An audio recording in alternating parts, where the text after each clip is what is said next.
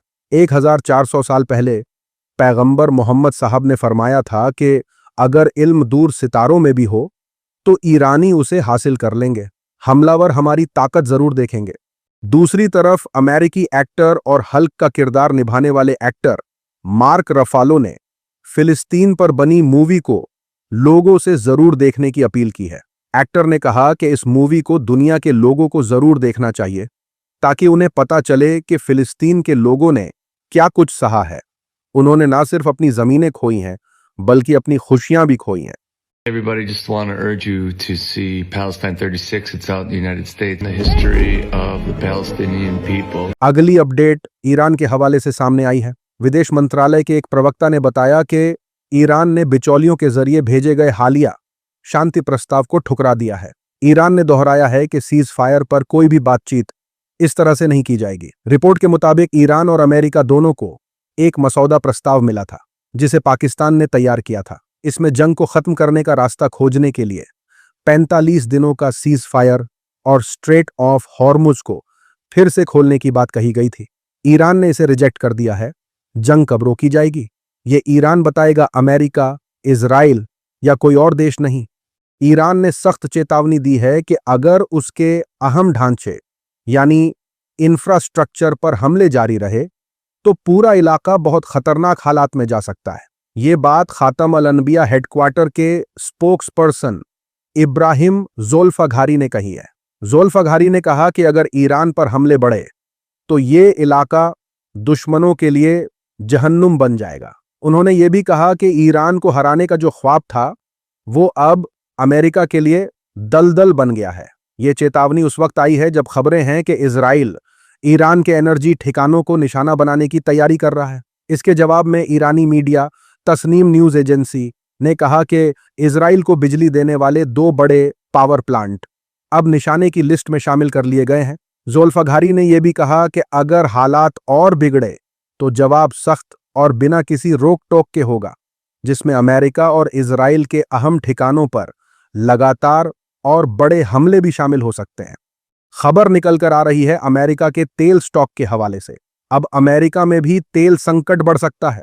California में diesel की कीमतों में रिकॉर्ड तोड़ बढ़ोतरी देखी गई है। अमेरिका के कैलिफोर्निया में फ्यूल संकट ने नया रिकॉर्ड बना दिया है। सैन फ्रांसिस्को में डीजल की कीमत $8 प्रति गैलन के पार पहुंच गई है, जो किसी भी अमेरिकी शहर में अब तक की सबसे ज्यादा कीमत है। वहीं पूरे राज्य में औसत कीमत $7.67 प्रति गैलन दर्ज की गई, जो अब तक का सबसे ऊंचा स्तर है।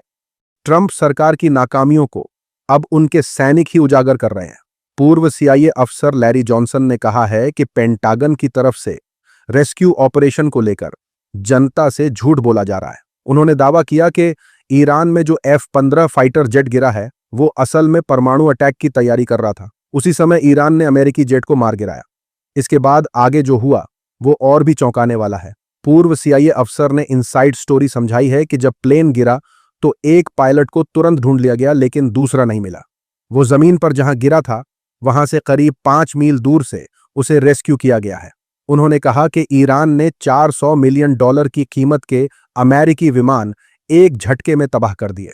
How the hell do you get back from there? But some of the pictures that have come out appears to show crashing into the desert. साथ ही साथ कतर के प्राइम मिनिस्टर शेख मोहम्मद बिन अब्दुल रहमान अल थानी ने चेतावनी दी है कि अगर जरूरी ढांचे, खासकर पानी, खाना और बिजली से जुड़े इंतजाम को निशाना बनाया गया तो हालात और ज्यादा बिगड़ सकते हैं। ये बात उन्होंने अमेरिका, इजराइल और ईरान के चल रहे युद्ध के बीच कही। दूसरी तरफ भारत के अधिकारी दावा कर रहे हैं कि अभी हॉर्मुज स्ट्रेट में भारत के 16 जहाज फंसे हुए हैं, जिन पर 433 भारतीय नाविक मौजूद हैं। इस जंग की शुरुआत से अब तक भारत के 8 जहाज ही हॉर्मुज स्ट्रेट पार कर पाए हैं। वेस्टर्न पर्शियन गल्फ रीजन में 16 भारतीय फ्लैग्ड वेसल्स मौजूद हैं, जिन पर 433 भारतीय नाविक हैं। साथ ही साथ देखिए एक लड़की ने वेस्टर्न मीडिया को किस तरीके से एक्सपोज किया है। बुशरा शेख एक जर्नलिस्ट है, ईरान के तेहरान में रिपोर्टिंग करने के लिए गई थी।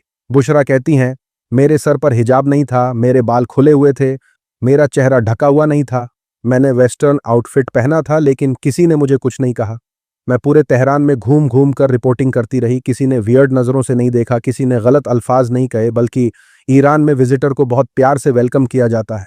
बुशरा ने इस बात को भी कहा कि ईरान में जो लोग ये कहते हैं कि औरतों को आज़ादी नहीं है, वो बस वेस्टर्न मीडिया का एक प्रोपेगेंडा है। Iran, they treat you so well, even me, without a hijab. But it's the fact that I have come here, I have been welcomed, and nobody has said a single thing to me about my hair being uncovered. Iran की नौसेना ने ऐलान किया है कि America और Israel के लिए हॉर्मुज स्ट्रेट कभी भी अपनी पुरानी हालत में वापस नहीं लौटेगा। एक बयान जारी कर इस अहम जलमार्ग पर ईरान ने अपने रुख को दोहराया है। IRGC ने सोशल मीडिया पर एक पोस्ट में कहा, हॉर्मुज स्ट्रेट कभी भी अपनी पुरानी हालत में वापस नहीं लौटेगा, खासकर अमेरिका और इजराइल के लिए, यानी इजराइल और अमेरिका के लिए हॉर्मुज स्ट्रेट बंद ही रहेगा। पिछले 24 घंटों में 15 जहाज ईरान की इजाजत लेकर स्ट्रेट ऑफ हॉर्मुज से गुजरे हैं, ऐसा ईरानी मीडिया ने रिपोर्ट किया है। खबर है कि मेजर जनरल मजीद खादेमी, जो IRGC की इंटेलिजेंस के सरबराह थे, अमेरिका इजराइल के हवाई हमलों में मारे गए, ऐसा ईरानी सरकारी मीडिया ने बताया। रॉयटर्स के मुताबिक ईरानी सेना ने अपने टेलीग्राम चैनल पर कहा कि खादेमी आज सुबह अमेरिकी जियोनी दुश्मन के हमले में शहीद हुए। उनकी मौत कैसे हुई, इसकी ज्यादा तफसील अभी नहीं दी गई। मैदाने जंग में हिंसा कम होने के आसार नहीं दिखे। इजराइल की फौज ने कहा कि उसने तेहरान में कई जगहों पर नए हमले किए, जबकि ईरानी मीडिया ने रिहायशी इलाकों पर हमलों की खबर दी। अल जजीरा के मुताबिक सोमवार को पूरे ईरान में कम से कम 34 लोग मारे गए, जिनमें तेहरान में 23, कहूम में 5 और बंदरे लेंगेह में 6 लोग शामिल हैं। रॉयटर्स के मुताबिक मरने वालों में 6 बच्चे भी थे। जवाब में ईरान ने इजराइल पर मिसाइल हमले किए, जिसमें कम से कम 15 जगहों को निशाना बनाया गया। आज की वीडियो में इतना ही। अपनी राय सुझाव कमेंट में जरूर बताएं। मिलूंगा आप सभी से अगले वीडियो में। तब तक के लिए अपना ख्याल रखें।